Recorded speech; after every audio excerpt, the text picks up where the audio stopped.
ध्यान से देखिएगा, जब भी हम किसी चीज का लोकस निकालते हैं तो उसके हम लोग कुछ कुछ चीजों का ध्यान रखना पड़ता है। Steps to find locus, steps to find locus. ठीक है, सबसे पहला स्टेप, ध्यान से देखिएगा, सबसे पहला स्टेप, स्टेप 1, जिस पॉइंट का भी हमें लोकस निकालना है उसको हमें एज्यूम करना है एज h, k। ठीक है, that is assume the coordinates of a moving point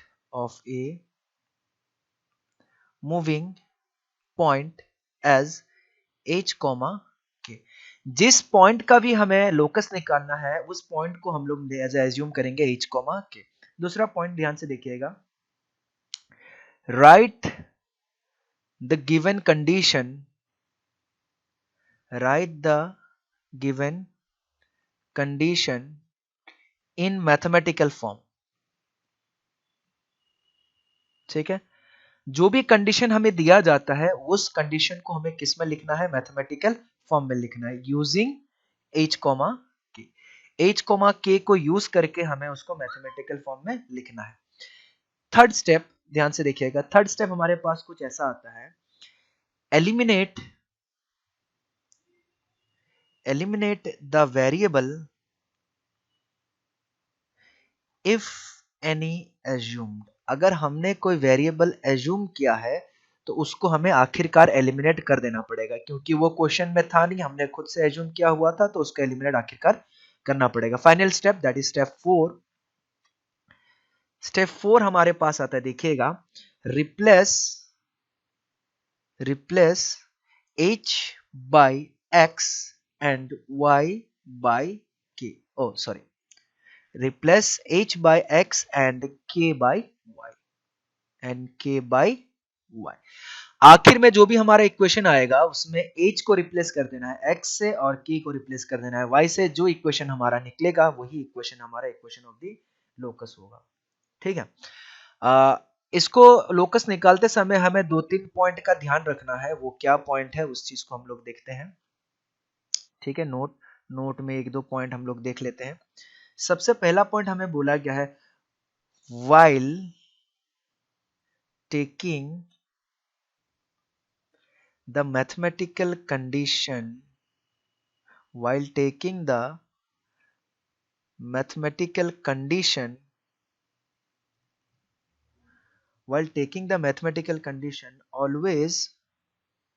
always try to take the condition that never change। ठीक है, that never change। कंडीशन लेते समय हमें हमेशा वो कंडीशन लेने की कोशिश करना है जो कंडीशन कभी भी चेंज नहीं होगा।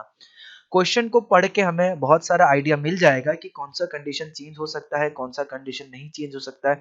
तो हमें हमेशा वही कंडीशन चूज करना है जो कंडीशन कभी भी चेंज नहीं होगा। ठीक है, नेक्स्ट पॉइंट हमें याद रखना है, while assuming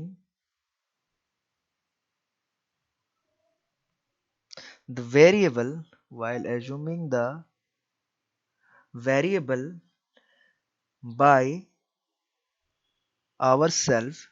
ठीक है,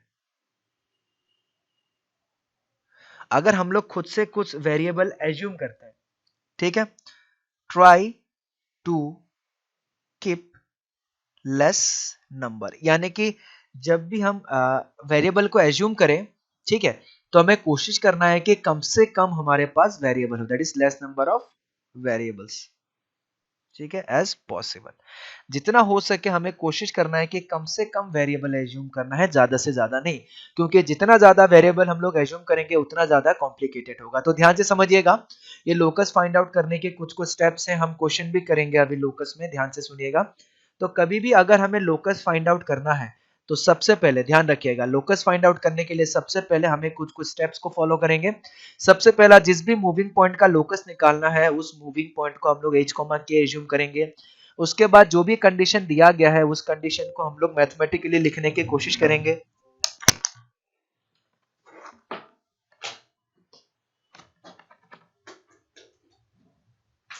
लोकस निकालने के लिए हम हमेशा मूविंग पॉइंट को h, k एज्यूम करेंगे। दूसरा, जो भी गिवन कंडीशन दिया रहेगा उसको मैथमेटिकली लिखेंगे। तीसरा, हम लोग वेरिएबल अगर कुछ एज्यूम करते हैं तो उसको एलिमिनेट करेंगे और कोशिश करेंगे कि जो जो वेरिएबल एज्यूम्ड है वो कम से कम वेरिएबल हमारा एज्यूम हो। आखिर में हम लोग क्या करेंगे, h को x से रिप्लेस करेंगे, k को y से रिप्लेस करेंगे, हमारा इक्वेशन आ जाएगा। ठीक है, और हमें ये भी हल्का सा ध्यान रखना है कि जो कंडीशन हम लोग चूज कर रहे हैं वो कंडीशन कुछ ऐसा हो जो कभी भी चेंज नहीं हो। ठीक है, चलिए हम एक क्वेश्चन लेते हैं इस पे।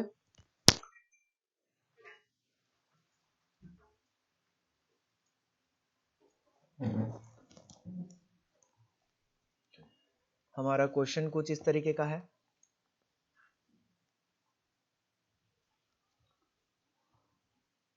चलिए हम एक क्वेश्चन लेते हैं पहले। क्वेश्चन हमारा कुछ ऐसा है।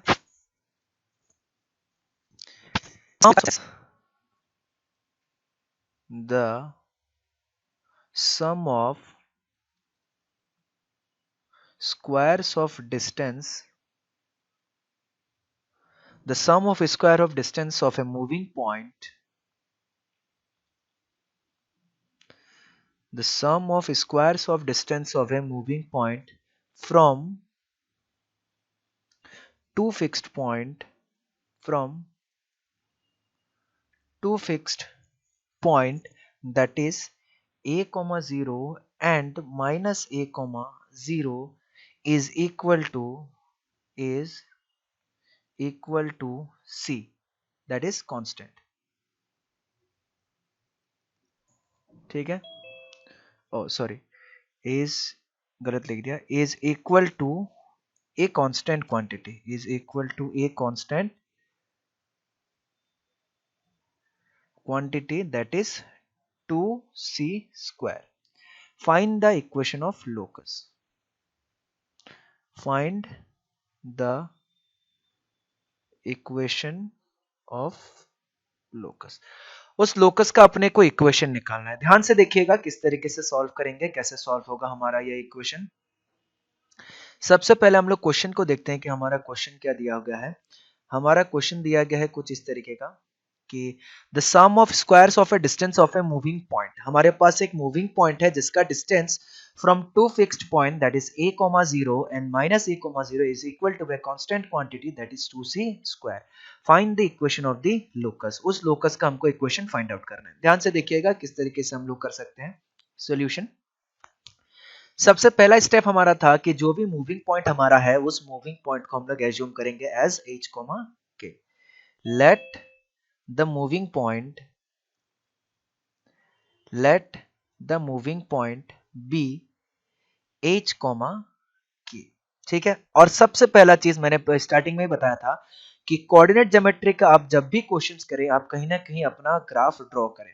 ठीक है, तो बोला गया कि हमारे पास एक पॉइंट है a, 0, हमारे पास एक दूसरा पॉइंट है माइनस a, 0। ठीक है, इसका नाम हम रख देते हैं, चलिए a, इसका नाम हम रख देते हैं b।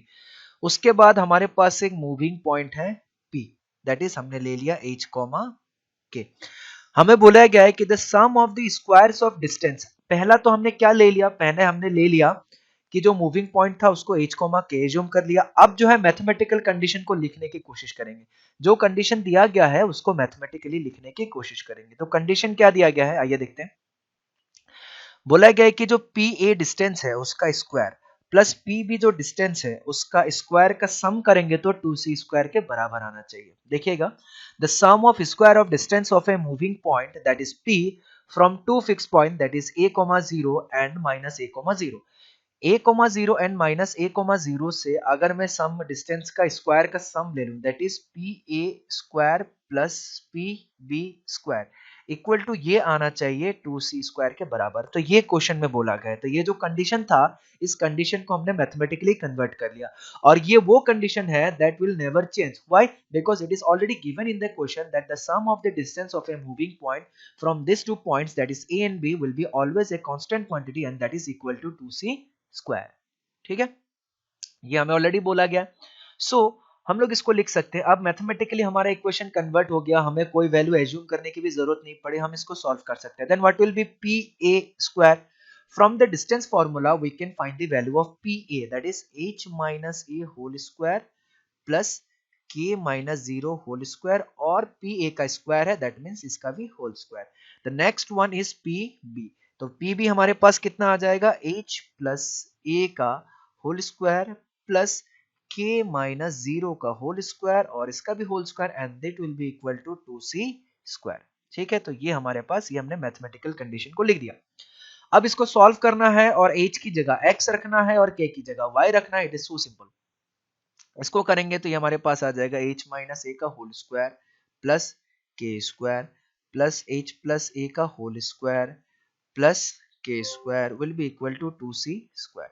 तो ये आ जाएगा हमारे पास h square plus A square minus 2ah plus K square. ये आ जाएगा plus h square plus A square plus 2ah plus K square equal to 2c square. ये minus 2ah and plus 2al will be cancel out. Then h square plus h square will become 2h square, and a square plus a square will become 2a square, and k square plus k square become 2k square equal to 2c square.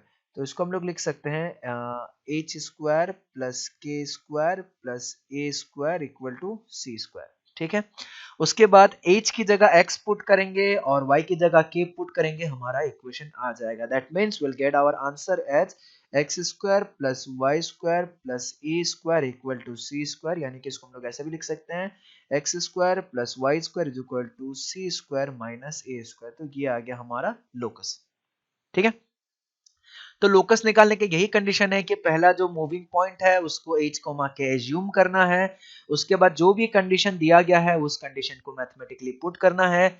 उसके बाद उसको solve कर देना है. अगर कोई value assumed है, कोई वेरिएबल एज्यूम्ड है तो उसको एलिमिनेट करना है. अगर वेरिएबल एज्यूम नहीं है तो सिंपली उसको सॉल्व करके h की जगह x और y की जगह k की जगह y से प्लेस कर देना है. जो आंसर निकलेगा that will be our required locus of the given moving point. आया समझ में आप लोगों को? Yes sir. Yes sir. चलिए बहुत बढ़िया. ये क्वेश्चन में देता हूं आप लोगों को, वो सॉल्व करके बताइए कि उसका आंसर क्या आना चाहिए, उसका लोकस क्या आना चाहिए. Okay, here is the question for you. The next question is find the locus of A point. Find the locus of a point. Find the locus of a point so that सब लोग इस question को लिखेंगे. so that the joining of minus 5 comma 1 and 3 comma 2 subtends a right angle at the moving point.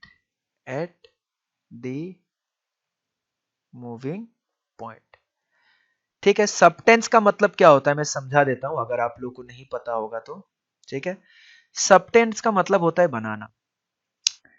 अगर मेरे पास कोई भी एक लाइन है, ठीक है, मेरे पास कोई भी एक लाइन है ए बी के नाम से. मैंने मान लिया कि मेरे पास ए बी के नाम से एक लाइन है और यहाँ पे कोई भी एक पॉइंट है P.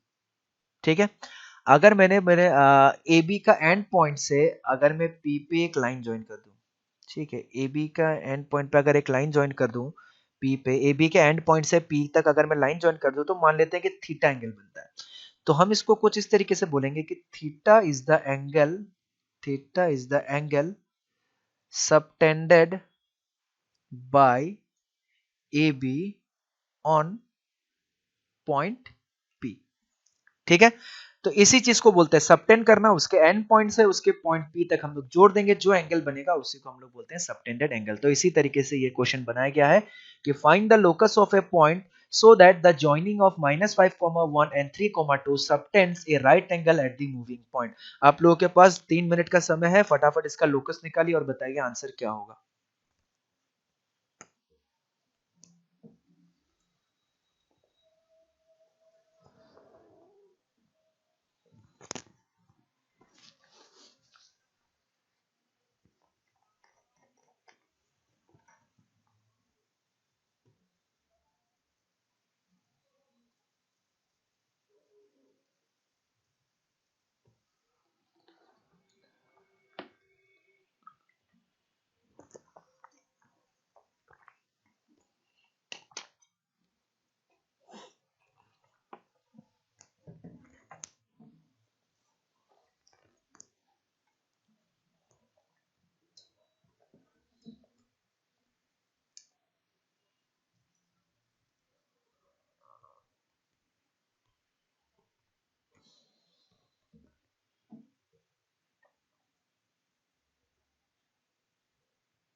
Locus is very easy, मैं समझ गया।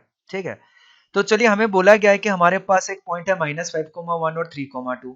ठीक है, -5,1 और 3,2, इसको चलिए मैं ए, इसको बी नाम से लिख लेता हूं। उसके बाद हमारे पास एक मूविंग पॉइंट है पी, उसको मैं लिख देता हूं H, K।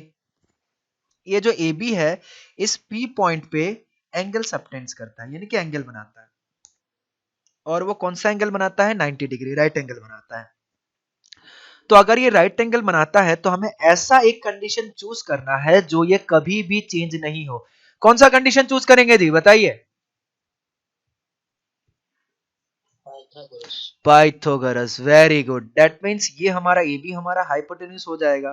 तो A B square will become equal to P A square plus P B square. ठीक है, इसका वैल्यू आ जाएगा, ये आ जाएगा 3 प्लस 5 का होल स्क्वायर प्लस ये आ जाएगा 2 माइनस 1 का whole square. P A square आएगा कुछ h प्लस 1 का whole square, sorry h plus 5 का whole square plus k minus 1 का whole square plus P B आ जाएगा h माइनस 3 का whole square plus k minus 2 का होल स्क्वायर। इसको सॉल्व कर देना है, सॉल्व के h की जगह x और k की जगह y पुट कर देना, हमारा आंसर आ जाएगा। क्लियर है? चलिए एक और क्वेश्चन हम लोग करते हैं, next question, one more question. ठीक है, एक और क्वेश्चन हम लोग करते हैं। क्वेश्चन कुछ इस तरीके का है कि a rod of moving a rod of length L, a rod of length L slide with its ends. A rod of length L slide with its end on two perpendicular lines. On two perpendicular lines. ठीक है, find the locus of its midpoint. Find the locus of its midpoint. उसके midpoint का locus निकालना है, फटाफट जल्दी। A rod of length L slide with its end on two perpendicular lines. Find the locus of its midpoint. फटाफट जल्दी कीजिए।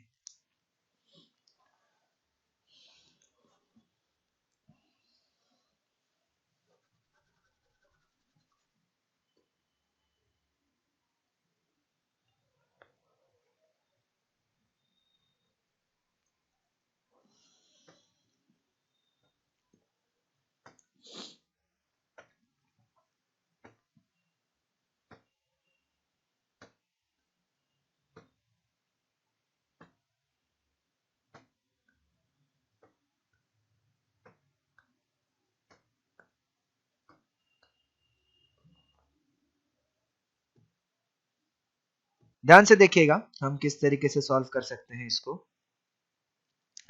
मान लेते हैं मेरे पास एक रॉड है एल लेंथ का, ठीक है, और दो परपेंडिकुलर लाइन पे स्लाइड किया जा रहा है, बोला जा रहा है। तो मैं क्या करता हूं, उन दोनों परपेंडिकुलर लाइन को मैं कोऑर्डिनेट एक्सिस मान लेता हूं। ठीक है, ऐसे। और रॉड जो है, रॉड कुछ ऐसा है हमारे पास, ये है हमारा रॉड। ठीक है, रॉड के एक एंड को ए मान लेते हैं, दूसरे एंड को हम लोग बी मान लेते हैं। ठीक है, और रॉड का जो लेंथ है, लेंथ की वैल्यू हमारे पास एल।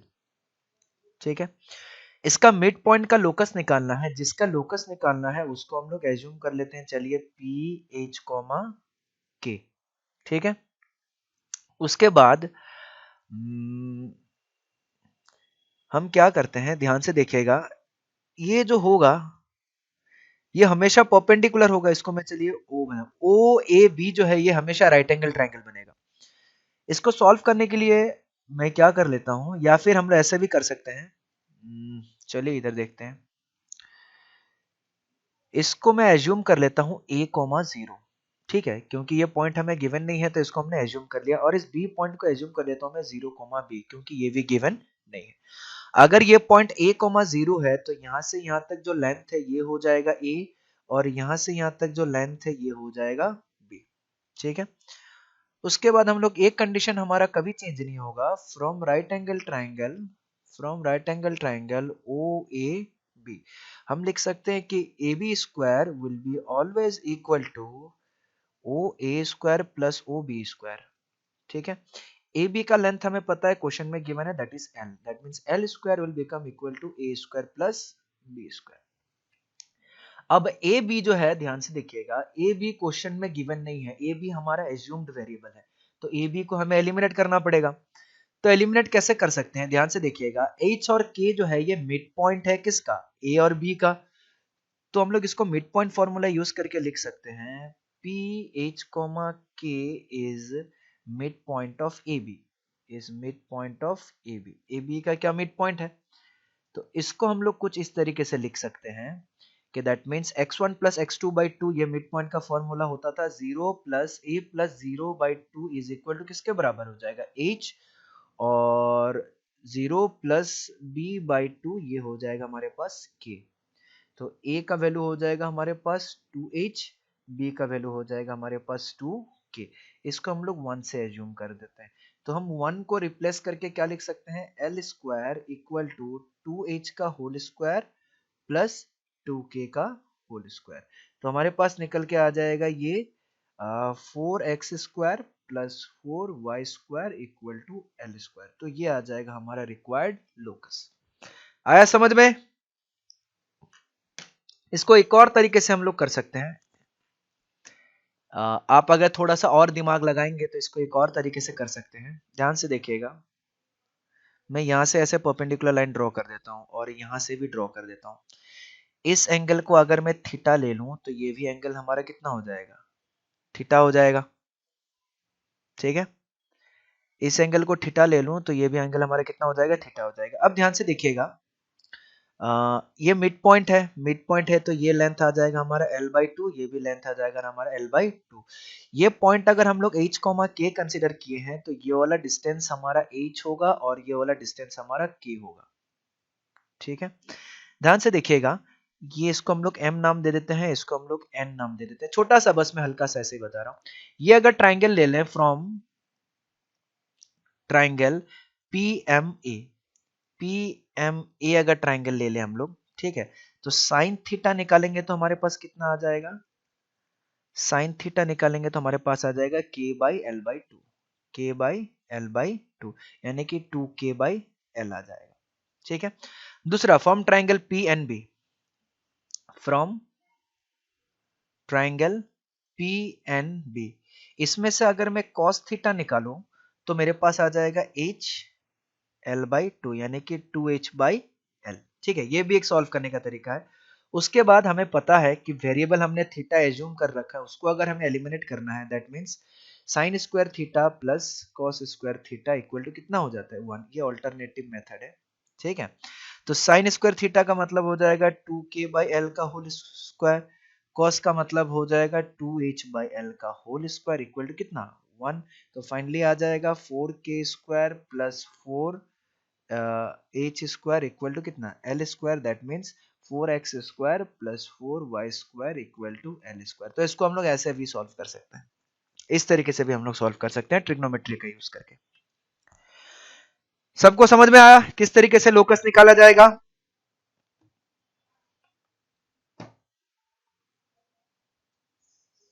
Yes, sir. चलिए, मैंने कुछ लोकस का 2-3 यहाँ पे क्वेश्चन लिया है, ठीक है, 2-3 मैंने लोकस का क्वेश्चन यहाँ पे लिया था, ये क्वेश्चन आप लोगों को सॉल्व करना है एज ए होमवर्क, ध्यान से, और सबके पास शीट है, मैं पहले ही बता रहा हूँ, तो सबके पास शीट है, तो सब लोग शीट से अपना क्वेश्चन करना चालू कर देंगे, किसी का वेट नहीं करेंगे कि सर बोलेंगे तभी सॉल्व होगा, नहीं बोलेंगे सॉल्व नहीं होगा, ऐसा नहीं करना है, ठीक है। तो ये क्वेश्चन 1 2 3 क्वेश्चन है, इसको मैं होमवर्क दे रहा हूँ, ये लोकस का क्वेश्चन है, इसको आपको सॉल्व करना है, सॉल्व करके इसका लोकस निकालना है, ऑब्जेक्टिव क्वेश्चन है, किस तरीके से क्या लोकस निकालना है ये आपको आंसर बताना है, ठीक है। और ये वाला पार्ट जब आपका क्लियर हो जाएगा तब आप लोग क्या लोकस निकालने के लिए कॉम्प्लेक्स नंबर में जो हम लोग क्वेश्चन किए थे उसका भी कर पाएंगे। साथ ही साथ आगे हम लोग डिफरेंट इक्वेशन ऑफ देखेंगे, पोलर कोऑर्डिनेट्स देखेंगे, उसके बाद shifting of origin, rotation of axis, ये सारा चीजें हम लोग नेक्स्ट क्लास में देखेंगे। चलिए, आज का क्लास हम लोग यहीं पे खत्म करते हैं, तब तक के लिए thank you. Thank you sir. Sir उसका